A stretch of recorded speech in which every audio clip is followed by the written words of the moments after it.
നനഞ്ഞ കുഴികളെ പോലെ ഡ്രസ്സ് നനയായിരിക്കാൻ വേണ്ടിട്ട് ബീച്ചിൽ ഇറങ്ങണമെന്ന് വിചാരിച്ച, പക്ഷെ മഴ ഒന്ന് നനക്കും. ഭയങ്കര സീനാ കണ്ടു. കൊല്ലത്തില് തേങ്ങയിലെന്ന് പറയണത്. ഞാനങ്ങനെ പറഞ്ഞില്ല. അവിടെ നിനക്കെല്ലാം പറയണ്ടോ? നല്ലതായിരുന്നു. പക്ഷെ വളരെ ഇഷ്ടപ്പെട്ടോ? ഒത്തിരി പേടിച്ചോ? പിന്നെ ചുഴി കയറി എല്ലാരും.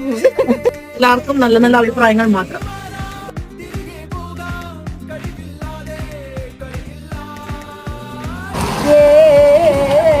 നിങ്ങൾ എന്ത് വെറുപ്പിക്ക. ഞാനില്ല, നീയില്ല, നമ്മൾ